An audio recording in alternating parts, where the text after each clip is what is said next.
नमस्कार, मी पंजाब डग. आज आहे 23 जून 2026. सगळ्यात महत्त्वाचं आहे आता राज्यात आज आहे 23 जून 2026. तर शेतकऱ्याला सांगू इच्छितो आज देखील सुरुवात काय होणार आहे म्हणजे कोकण पट्टीकून. आज कोकण पट्टीकून पाऊस सुरू झाल्याच्या नंतर घाटमाथ्यावर सुरू होईल.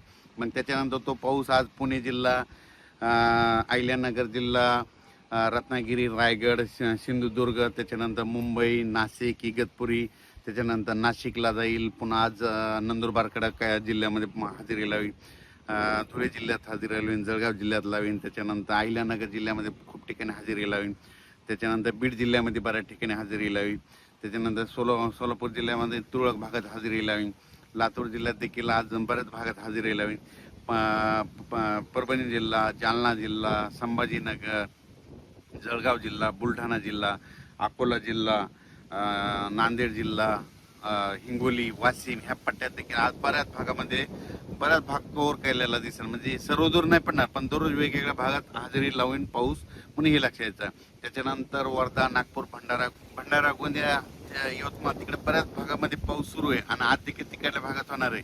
त्या शेतकऱ्याला सांगू इच्छितो की विदर्भ, पूर्व विदर्भ जमिनीमध्ये ओल पुरेसे गेले तर मग तुम्ही पेरणी करायला हरकत नाही, पण कमी ओल असली तर पेरणी करू नका. कारण की राज्यामध्ये तुम्हाला सांगू इच्छितो सध्या आणखीन जवळपास हे तर 30 जून पर्यंत पाऊस आहे, पण त्याच्यानंतर जुलैच्या पहिल्या आठवड्यात देखील चांगला पाऊस बरसणार आहे, म्हणजे चांगला पाऊस होणार आहे. म्हणून हा अंदाज सर्व शेतकऱ्यांना लक्षायचा.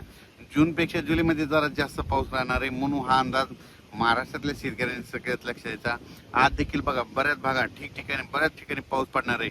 काल देखील खूप ठिकाणी झाला, म्हणजे काल अहिल्यानगर झाला, जुन्नर, सिन्नर तिकडे झाला, त्याच्यानंतर नाशिककडे झाला, मुंबईकडे झाला, त्याच्यानंतर बुलढाणा जिल्ह्यात झाला, वाशिमकडे झाला, वर्धा, नागपूर, भंडारामध्ये तिकडे देखील झाला, नांदेड जिल्ह्यात काही भागात झाला, त्याच्यानंतर जालना जिल्ह्यात झाला, जळगाव, संभाजीनगरकडे झाला, मग शिर्डी, कोपरगाव राहता बऱ्याच परिसर.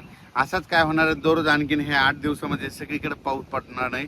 जिथं नाही, ज्या भागात नाही गेला त्या ह्या 4-5 दिवसात सगळीकडे पोहोचल, पण सगळ्याला मात्र पेरणी योग्य पाऊस पडणार आहे, म्हणून हा अंदाज लक्षायचा. आणि जुलैच्या म्हणजे पहिल्या वीकमध्ये पहिल्या आठवड्यात मात्र चांगला पाऊस राहणार आहे, म्हणून हे देखील सर्व शेतकऱ्यांना लक्षात घ्यायचं. नंतर कोल्हापूर, सांगली, सोलापूर, त्या शेतकऱ्याचे फोन आले धाराशिवच्या, तिकडे देखील काय होणार 26-27च्या नंतर तिकडे देखील त्या परिसरामध्ये पाऊस पडणार आहे, कर्नाटकमध्ये देखील पडणार आहे, म्हणून हा अंदाज लक्षायचा. आता हे तुम्हाला सांगू इच्छितो ही आता म्हणजे आज 23 जून पासून तर 30 पर्यंत बऱ्याच भागामध्ये चांगला पेरणी योग्य पाऊस पडणार आहे. जिथं पडला तिथं त्यांना जास्त पडणार आहे आणि सगळ्यांची पेरणी योग्य पाऊस राहील. ओला असली तर पेरणी करायला हरकत नाही, पण त्याच्यानंतर काय होणार आहे जुलैच्या पहिल्या आठवड्यात मात्र चांगला म्हणजे एक लो प्रेशर तयार होईल आणि त्याचं चक्रीवादळात रूपांतर झाल्याच्या नंतर ते महाराष्ट्राच्या दिशेने येईल. त्याच्यामुळे जुलै महिन्यात जरा जास्त पाऊस राहणार, म्हणजे 2 जुलै ते 20 जुलैच्या दरम्यान म्हणजे राज्यामध्ये जुलै महिन्यात चांगला पाऊस राहील. आणि त्याच्यामध्ये काय होईल, जे छोटे छोटे तळे आहेत राज्यातले पाणी साठवण तलाव त्याच्यात देखील पाणी येईल. नाशिककडे, उत्तर महाराष्ट्राकडे देखील काय होणार आहे, तिकडे देखील मुंबई, पुणे, घाटमाथ्यावर कोकणात पाऊस पडणार आहे. त्याच्यामुळे त्या काय होईल, त्या परिसरातले जे छोटे छोटे जे दरे आहेत, धरण आहेत, छोटे छोटे तळे, साठवण तलाव, पाणी पाझर तलाव, त्या तळ्यामध्ये चांगला जुलैमध्ये मात्र चांगलं त्या तळ्यामध्ये पाणी येईल आणि त्या भागातलं पाणी टंचाईचं जे सावट आहे ते मात्र कमी होऊन जाईल. म्हणून हे जुलै महिन्यातला अंदाज शेतकऱ्यांनी लक्षायचा. जूनपेक्षा जुलैमध्ये जास्त पडणार आहे. ऑगस्टमध्ये 2 पाऊस चांगले होणार आहेत, म्हणजे सर्वदूरचे 2 होणार, पण जूनमध्ये मात्र चांगले 3-4 होते आणि त्याच्यानंतर सप्टेंबर, ऑक्टोबर परतीचे पाऊस जास्त होतील. म्हणून यावर्षी पिकाला लागेल तसा पाऊस पडणार आहे, जेमतेम पडणार आहे, पण काही काही भागात जास्त होणार आहे. काल देखील बऱ्याच भागामध्ये उडी नाले वाहनाला पाऊस पडला, तसं आज देखील बऱ्याच भागामध्ये तशी परिस्थिती राहणार आहे.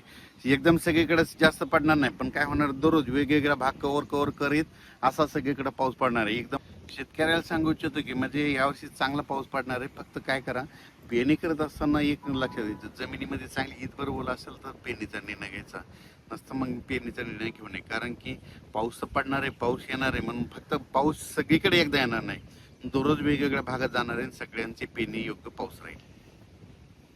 पाऊस यावर्षी थोडा कमी राहील, पण परतीचा पाऊस चांगला पडणार, जुलैमध्ये जास्त पडणार, सप्टेंबर ऑक्टोबर जास्त पडणार, पण पिकं चांगली येणार. म्हणून सर्वप्रथम शेतकऱ्यासाठी आनंदाची बातमी. अचानक वातावरण बदल झाला तर लगेच एक मेसेज दिला जाईल. धन्यवाद.